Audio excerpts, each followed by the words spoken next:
Good morning. आज की कहानी है पहेली। उपेंद्र नाथ अश्क जी की कहानी लेकर के आई हूँ। आज थोड़ा सा हम आधा घंटा लेट हैं, लेकिन ठीक है। और तो उपेंद्र नाथ अश्क की कहानी है पहेली, जो कि मैं आप सबके सामने सुनाने जा रही हूँ। रामदयाल पूरा बहुरूपिया था। भेस और आवाज बदलने में उसे कमाल हासिल था। कॉलेज में पढ़ता था तो वहां उसके अभिनय की धूम मची रहती थी। अब सिनेमा की दुनिया में आ गया था तो यहाँ उसकी चर्चा थी। कॉलेज से डिग्री लेते ही उसे बॉम्बे की एक फिल्म कंपनी में अच्छी जगह मिल गई थी और अल्पकाल ही में उसकी गणना भारत के श्रेष्ठ अभिनेताओं में होने लगी थी। लोग उसके अभिनय को देखकर आश्चर्यचकित रह जाते थे। उसके पास प्रतिभा थी, कला थी और ख्याति के उच्च शिखर पर पहुंचने की महत्वाकांक्षा। इसीलिए जिस पात्र की भूमिका में काम करता बहुरूप और अभिनय में वह बात पैदा कर देता था कि दर्शक अनायास ही वाह वाह कर उठते थे और फिर हफ्तों उसकी कला की चर्चा लोगों में चला करती। 2 महीने हुए उसकी शादी हुई थी। बंबई की एक निकटवर्ती बस्ती में छोटी सी एक कोठी किराए पर लेकर वह रहने लगा था। कभी समय था कि वह निर्धन कहता था, परंतु अब तो वह धन संपत्ति में खेलता था। रुपए की उसे क्या परवाह थी। उसका विवाह भी उच्च घराने में हुआ था। पत्नी भी सुंदर और सुशिक्षित मिली थी। जिस प्रकार बादल सूखी धरती पर अमृत की वर्षा करके उसे तृप्त कर देता है, उसी प्रकार निर्धनता से सूखे हुए रामदयाल के हृदय को विधाता ने वैभव की वर्षा से सींच दिया था। संध्या का समय था। साए बढ़ते बढ़ते किसी भयानक देव की भांति संसार पर छा रहे थे। रामदयाल लाइब्रेरी में बैठा था। अभी तक कमरे में बिजली न जली थी और वह केवाड़ के समीप कुर्सी रखे एक लेख पढ़ने में निमग्न था। चपरासी ने बिजली का बटन दबाया। क्षण भर में रोशनी से कमरा जगमगा उठा। रामदयाल ने रुमाल से ऐनक को साफ किया और फिर लेख पर अपनी दृष्टि जमा दी। वह नवयुग का महिला अंक देख रहा था। अंक देखना तो उसने यूं ही शुरू किया था, परंतु एक लेख कुछ ऐसा रोचक था कि एक बार जो पढ़ना आरंभ किया तो समाप्त के बिना जी न माना। लेख में किसी अभिनेता के अभिनय की विवेचना न थी। छद्मवेश कला पर कोई नई बात न लिखी गई थी। एक सीधा साधा लेख था जिसमें नारी स्वभाव पर एक नूतन दृष्टिकोण से प्रकाश डाला गया था। एक सर्वथा नई बात थी। लिखा था, स्त्री प्रेम की देवी है। वह अपने प्रिय पति के लिए अपना सर्वस्व निछावर कर सकती है। वह उसकी पूजा कर सकती है, पर यदि उसका पति उसके प्रेम की अवहेलना करे, उसकी मोहब्बत को ठुकरा दे, तो अवसर मिलने पर वह अपने प्रेम की तृषा बुझाने के लिए किसी दूसरी चीज को ढूंढ लेती है, चाहे वह अचल हो या अचल, सजीव हो या निर्जीव। यही प्रकृति का नियम है। रामदयाल उठा और गंभीर मुद्रा धारण किए हुए पुस्तकालय से बाहर निकल आया। सड़क रोशनी से नववधु की भांति सज रही थी। रामदयाल अपने हृदय की गति के समान धीरे धीरे चला जा रहा था। उसे देखकर कौन कह सकता था कि यह वही प्रसिद्ध अभिनेता है जो अपनी कला से भारत भर को चकित कर देता है। उर्मिला उसकी पत्नी अनुपम सुंदरी थी, कल्पना से बनी हुई सुंदर प्रतिमा सी। मीठे मादक स्वर में रूप में विधि ने उसे जादू दे डाला था। संगीत कला में उसने विशेष क्षमता प्राप्त कर ली थी और यह गुण सोने में सुगंध का काम कर रहा था। जब भी कभी वह अपनी कोमल उंगलियों को सितार के पर्दों पर रखती और कान उमेटकर तारों को छेड़ती, तो सोए हुए उद्गार जाग उठते और कानों के रास्ते मिठास और मस्ती का एक समुद्र श्रोता की नस नस में व्याप्त होकर रह जाता। रामदयाल उस पर जी जान से मुग्ध था और वह भी उसे हृदय की समस्त शक्तियों से प्यार करती थी। दोनों को एक दूसरे पर गर्व था, किंतु यह सब कुछ स्थायी ना हो सका। असार संसार में कोई वस्तु स्थायी हो भी कैसे सकती है। मनोमालिन्य की आंधी ने मोहब्बत के इस छोटे से पौधे को क्षण भर में बर्बाद कर दिया। उर्मिला नीचे ड्राइंग रूम में बैठी थी। वह रामदयाल की प्रतीक्षा कर रही थी। सामने के भवन में आज कोई युवक घूम रहा था। मैं कुतूहलवश उसे भी देख रही थी। उसके कान सीढ़ियों की ओर लगे हुए थे, परंतु आंखें उस युवक को बेचैनी से घूमते देख रही थी। वह कोठी कई दिनों से खाली थी, परंतु अब कुछ दिन से इसे किसी ने किराए पर ले लिया था। उसने 2-3 बार किसी युवक को बिजली के प्रकाश में घूमते देखा था। ऐसा प्रतीत होता था जैसे वह बेचैन हो, जैसे आकुलता उसे बैठने न देती हो। अंगीठी पर रखी हुई घड़ी ने टन 9 बजाए। सामने के भवन में रोशनी बुझ गई। उर्मिला अपने आप को अकेली सी महसूस करने लगी। उसने सितार उठाया, उसकी कोमल उंगलियां उसके पर्दों पर थिरकने लगीं। उसके अधर हिले और दूसरे क्षण एक करुणापूर्ण गीत वायुमंडल में गूंज उठा। सखी इन नैनन ते घन हारे। स्वर में दर्द था, लोश था और लय थी। सीने में प्रतीक्षा की आग थी। वह तन्मय हो गई, अपनी मधुर ध्वनि में खो गई और उसे यह भी मालूम न हुआ कि रामदयाल कब आया और कब तक किवाड़ की ओट में खड़ा उसे देखता रहा। वह गाती गई, बेसुध होकर गाती गई। उसकी आंखें सितार पर जमी हुई थी, उसके कान सितार के मादक स्वर में डूब गए थे। रामदयाल की भ्रुकुटी तन गई और वह चुपचाप मुड़ गया। खाने के कमरे में उसने दासी से खाना मंगाया और खाना खाकर सोने चला गया। उर्मिला गाती रही, अपने दर्द भरे गीत को वायु के कण कण में बसाती रही। देवता आया और चला गया, पुजारी उसकी पूजा ही में व्यस्त रहा। दूसरे दिन रामदयाल प्रातः ही घर से चला गया और बहुत रात गए घर लौटा। उर्मिला दौड़ी दौड़ी गई और गंगा सागर में पानी ले आई। रामदयाल के चेहरे से क्रोध टपक रहा था। आप इतनी देर कहाँ रहे? रामदयाल चुप। उर्मिला ने पानी का भरा हुआ गंगा सागर आगे रख दिया। घर में 2 दासियां तो थीं, परंतु पति की सेवा वह स्वयं किया करती थी। रामदयाल जब संध्या को घर आया करता तो वह उसका मुंह हाथ धुलाती, तश्तरी में कुछ खाने को लाती और स्टूडियो की खबरें पूछती। रामदयाल ने हाथ न बढ़ाया। वह चुपचाप खड़ी उसकी गंभीर मुद्रा को देखती रही। उसका हृदय धड़कने लगा। 20 प्रकार की शंकाएं उसके मन में उठने लगीं। उसने उन्हें बुलाने का इरादा किया, किंतु झिड़क न दें यह सोचकर चुप हो रही। आशा ने फिर गुदगुदी की, निराशा ने फिर दामन पकड़ लिया। मनुष्य के हृदय में जब संदेह हो जाता है तो निराशा हमदर्द की भांति समीप आ जाती है और आशा मरीचिका बनकर भाग जाती है। फिर भी उसने साहस करके पूछा, जी तो अच्छा है? चुप रहो स्वामी, मैं कहता हूं खामोश रहो। उर्मिला खड़ी की खड़ी रह गई। निराशा ने आशा को ठुकरा दिया और अब उसमें उठने का साहस भी न रहा। उसे कल की घटना याद हो आई, परंतु साधारण सी बात पर इतना क्रोध वह समझ ना सकी। उन्हें तो इस बात पर प्रसन्न होना चाहिए था। नहीं, यह बात नहीं, उससे अवश्य कोई दूसरी अवज्ञा हो गई है। हो सकता है किसी से झगड़ पड़े हों अथवा कोई दूसरी घटना घटी हो। अशुभ की आशंका से उसका मन उद्विग्न हो उठा। उसके चरणों पर झुकते हुए उसने कहा, दासी से कोई अपराध हो गया हो तो क्षमा कर दें। रामदयाल ने पांव खींच लिए। उर्मिला मुंह के बल गिरी। वह सोने चला गया।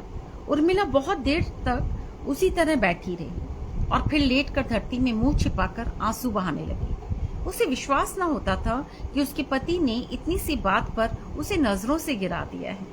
रामदयाल के प्रति उसके मन में कई प्रकार के विचार उठने लगे। उसने उन्हें आज तक शिकायत का मौका न दिया था। उसने उनकी साधारण सी बात को भी सिर आंखों पर लिया था। फिर ये निरादर क्यों? उसे शंका होने लगी। कोई अभिनेत्री उनके जीवन वृक्ष को विष से सींच रही है। किंतु दूसरे क्षण अपने इन विचारों पर उसे घृणा हो आई। ग्लानि से उसका सिर झुक गया। रामदयाल चाहे किसी के मुंह में फंस जाएं, परंतु उर्मिला के लिए ऐसा सोचना भी पाप है। तो फिर वह अपने पति से इस अन्य मनस्कता का कारण ही क्यों ना पूछ ले? क्या उसे इस बात का अधिकार नहीं? वह सहधर्मिणी नहीं क्या, अर्धांगिनी नहीं क्या? यह सोचकर वह उठी। उसके शरीर में स्फूर्ति का संचार हो आया। वह जाएगी, अपने पति से इस क्रोध का कारण पूछ कर रहेगी और उस समय तक न छोड़ेगी जब तक वे उसे सब कुछ ना बता दें या अपनी भुजाओं में भींचकर यह ना कह दें, मैं तो हंसी कर रहा था। उसके मुख पर दृढ़ संकल्प के चिन्ह प्रस्फुटित हो गए।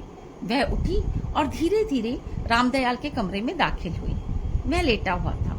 उसके चेहरे पर एक गंभीर मुस्कुराहट खेल रही थी, अव्यक्त वेदना की अथवा गुप्त उल्लास की, कौन जाने। उर्मिला के आते ही वह उठ बैठा। उसने कड़क कर कहा, मेरे कमरे से निकल जाओ, जाकर सो रहो, मुझे तंग मत करो। क्या अपराध? मैं कहता हूं चली जाओ। उर्मिला खड़ी की खड़ी रह गई, जैसे किसी जादूगरनी ने उसके सिर पर जादू की छड़ी फेर दी हो। वह स्फूर्ति और संकल्प जो कुछ देर पहले उसके मन में पैदा हुए थे, सब हवा हो गए। इच्छा होने पर भी वह दोबारा न पूछ सकी। उदासी का कारण पूछना, उस अकारण क्रोध का गिला करना, अपने कसूर की माफी मांगना, सब कुछ भूल गई। कल्पनाओं के भव्य प्रासाद पल भर में धाराशायी हो गए। वह चुपचाप वापस चली आई और सारी रात गीले बिस्तर पर सोए हुए मनुष्य की भांति करवटें बदलती रही। नींद न जाने कहाँ उड़ गई थी। समय के पंख लगाकर दिन उड़ते गए। रामदयाल अब घर में बहुत कम आता था। उर्मिला को सेवा के लिए 2 दासियों में एक और की वृद्धि हो गई थी। वह उनसे तंग आ गई थी। वह सेवा की भूख न थी, मोहब्बत की भूख थी, और मोहब्बत के फूल से उसकी जीवन वाटिका सर्वथा शून्य थी। बरसात के बादल आकाश पर घिरे हुए थे। ठंडी हवा साकी की चाल चल रही थी। बाहर किसी जगह पपीहा रह रह कूक उठता था। वायु का एक झोंका अंदर आया। उर्मिला के हृदय में उल्लास के बदले अवसाद की एक लहर दौड़ गई। हृदय की गहराइयों से एक लंबी सांस निकल गई। उसने सितार उठाया और विरह का एक गीत गाने लगी। उसकी आवाज में दर्द था, गम था और जलन थी। वायुमंडल उसके गीत से झंकृत हो कर रह गया। अपने गीत की तन्मयता में वह बाह्य संसार को भूल गई। रात की नीरवता में उसका गीत वायु के कण कण में बस गया। सहसा सामने के भवन से जैसे किसी ने सितार की आवाज के उत्तर में गाना आरंभ किया। पिया बिन चैन कहाँ, मन को राग क्या था। किसी ने उर्मिला का दिल चीर कर सामने रख दिया था।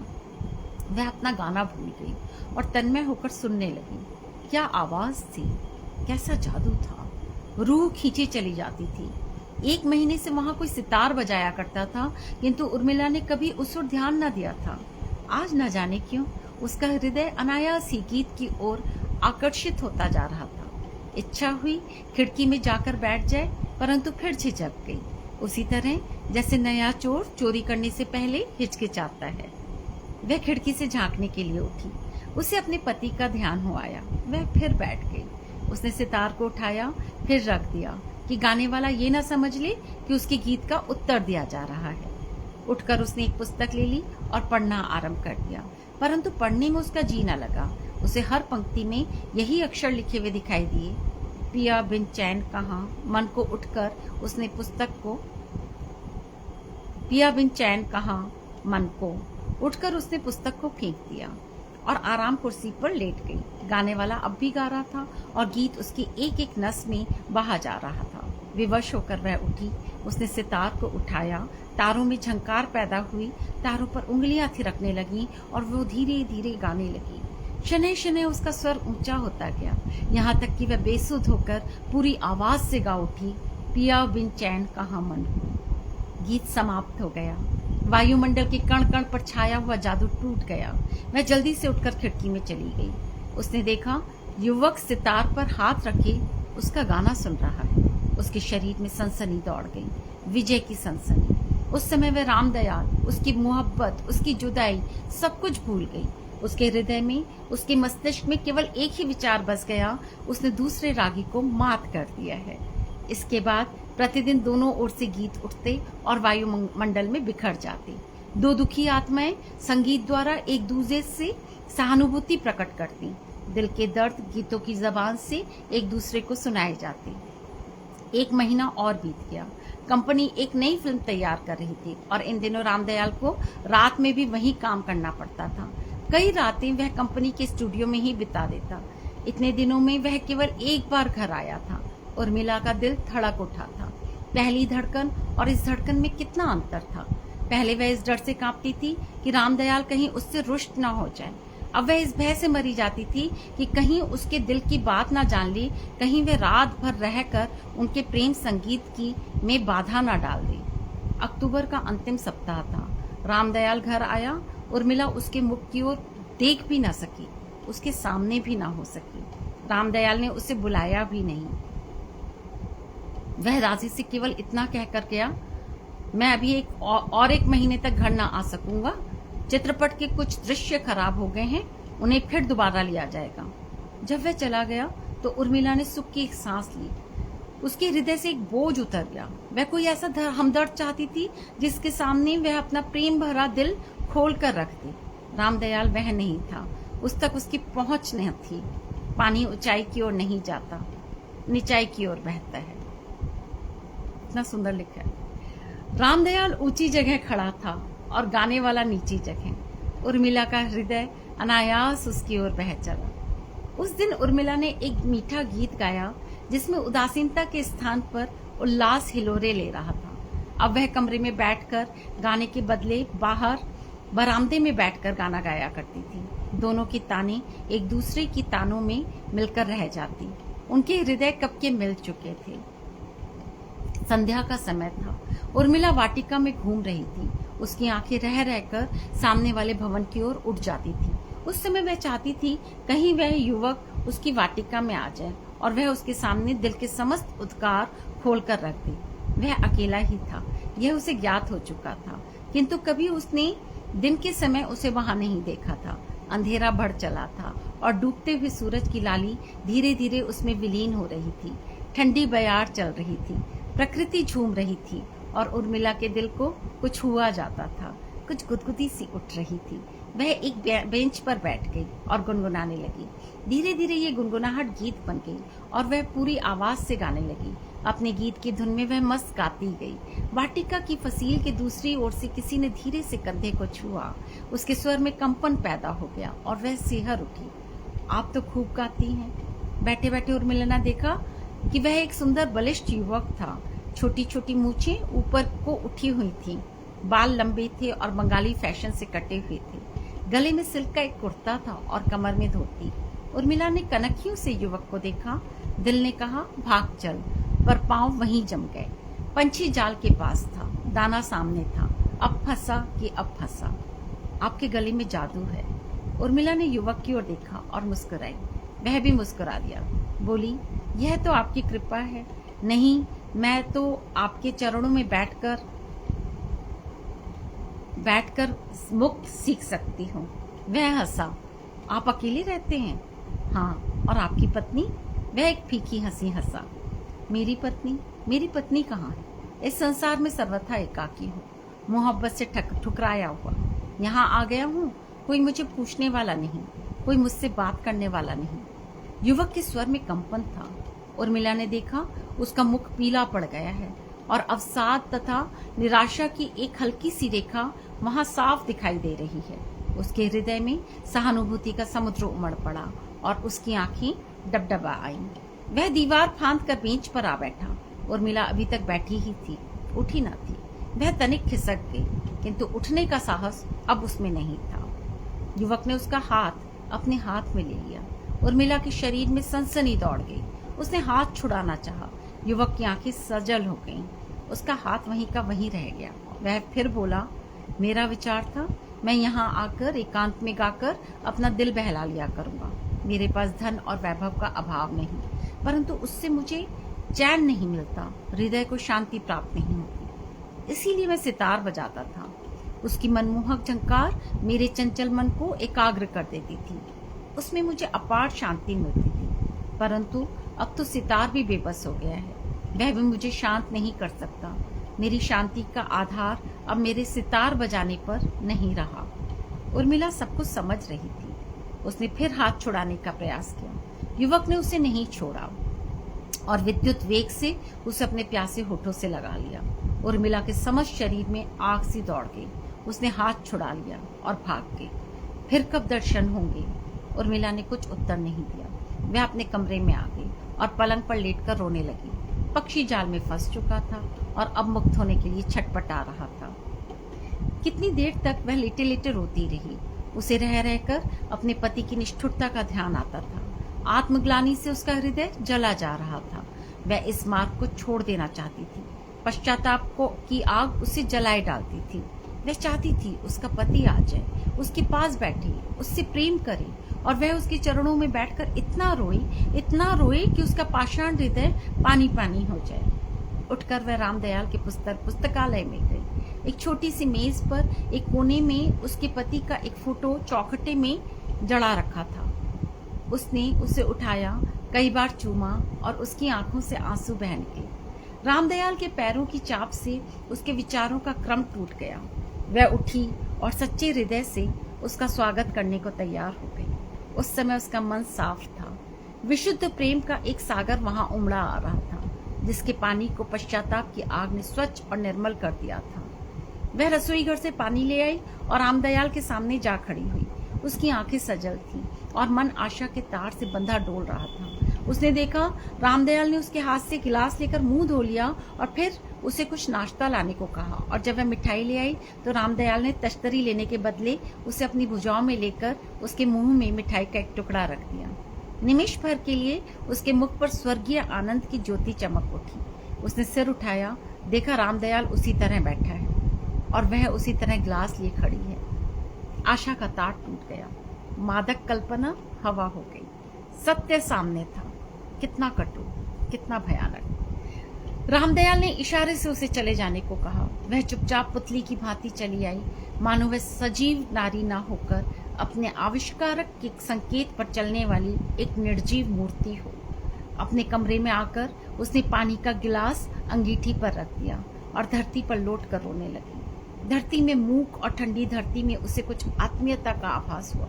एक बहनापा सा महसूस हुआ और वह उसके अंक में लिपट कर रोई, खूब रोई, ऐसे मानो एक दुखी बहन अपनी सुखी बहन के गले लिपट कर आंसू बहा रही है। कई दिन तक वह अपने कमरे के बाहर ना निकली। रामदयाल दासी से कह गया था, मैं और 15 दिन घर ना आ सकूंगा, इसलिए तुम सावधानी से रहना। उर्मिला को अपने पति की निर्दयता पर रोना आता था। वह पाप की नदी में बहे जा रही थी और उसका पति उसे बचाने को हाथ तक न हिलाता था। भ्रांति की विकराल लहरें लपलपाती हुई उसकी ओर बढ़ रही थी और उसका पति निश्चेष्ट और निष्क्रिय एक ओर खड़े होकर तमाशा देख रहा था। साथ के भवन से बराबर गीत उठते थे। उनमें उल्लास की ताने न होती थी, दुख और वेदना का बाहुल्य रहता था। उर्मिला की संगीत प्रिय आत्मा तड़प उठती थी, परंतु वह अपने कमरे के बाहर ना निकलती थी। शाम का वक्त था। गाने वाला प्रलय के गीत गा रहा था। उसका एक एक स्वर उर्मिला के हृदय में चुभता जा रहा था। वह उठी, ड्राइंग रूम में आ गई। उसका सितार असहाय भिखारी की भांति एक ओर पड़ा था। उस पर मिट्टी की एक हल्की सी तह जम गई थी। उसने उसे कपड़े से साफ किया और आवेश में आकर चूम लिया। उसकी आंखों से आंसू छलक गए। गाने वाला गा रहा था, क्यों रूठ गए हमसे। उर्मिला ने एक दीर्घ निश्वास छोड़ा और उसकी कंपित उंगलियां सितार के तारों पर थिरकने लगी। बेख्याली में यही गीत उसके सितार से निकलने लगा, क्यों रूठ गए हमसे। वह गाता हुआ अपने भवन से उतरा और फसील को फांद कर उर्मिला के पास आ बैठा। वह सितार बजाती रही और वह गाता रहा। दोनों अपनी कला के शिखर पर जा पहुंचे। उसने शायद इससे पहले इतना अच्छा न गाया हो और इसने शायद इससे पहले इतना अच्छा सितार न बजाया हो। गीत की लय और सितार की झंकार दोनों एक होकर मानो रूठे हुए दिलों को प्रेम का मार्ग बता रही थी। गीत समाप्त हो गया। उर्मिला युवक की भुजाओं में थी। अपने विशाल वक्षस्थल से खींचते हुए युवक ने उसे चूम लिया। उर्मिला चौंकी। युवक पीछे हटा। वह उठकर भागने को हुई। युवक ने उसे बैठा लिया और अपनी लंबी मूछें उतार दी और सिर के लंबे लंबे बाल दूर कर दिए। गोधूली का समय था। संध्या के क्षीण प्रकाश में उर्मिला ने देखा वह अपने पति के सामने बैठी है। वह हंस रहा था, परंतु उर्मिला के मुख पर मौत की नीरव स्याही पुत गई। देखा हमारा बहुरूप उम्मी। रामदयाल ने विजय की खुशी में उसे अपनी ओर खींचते हुए कहा, कौन जानता है कि वह नवयुग में छपे लेख की परीक्षा न कर रहा था। अभी आई। और उर्मिला ऊपर अपने कमरे में भाग गई। कुछ समय बीत गया। रामदयाल अपने विचारों में निमग्न रहा। उसके विचारों का क्रम उर्मिला के कमरे से आने वाली एक चीख से टूट गया। भागकर ऊपर पहुंचा, देखा उर्मिला के कपड़ों को आग लगी हुई है और वह शांत भाव से जल रही है। रामदयाल कांप उठा। उसने उसे बचाने का भरसक प्रयत्न किया, पर फिर वह सफल न हुआ। शमशान में उर्मिला का शव जल रहा था और मूर्तिवत बैठा रामदयाल अपनी मूर्खता और नारी हृदय की इस पहेली को समझने का प्रयास कर रहा था। तो ये कहानी थी उपेंद्रनाथ अश्क की पहेली। मुझे ऐसे जो लेखक है ना, जो कि एक स्त्री के हृदय में पहुंचकर कविताएं या कहानी लिख पाते हैं और इतनी खूबसूरत ढंग से लिख पाते हैं, उनके ऊपर मुझे बड़ा आश्चर्य होता है कि एक स्त्री के मनोविज्ञान को वो कितनी सुंदर तरीके से समझते हैं। और ये बहुत अनोखी सी बात है।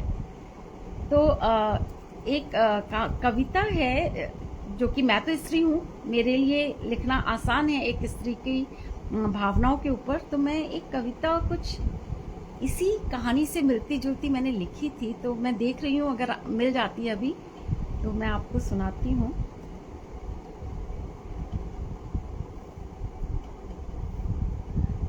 तो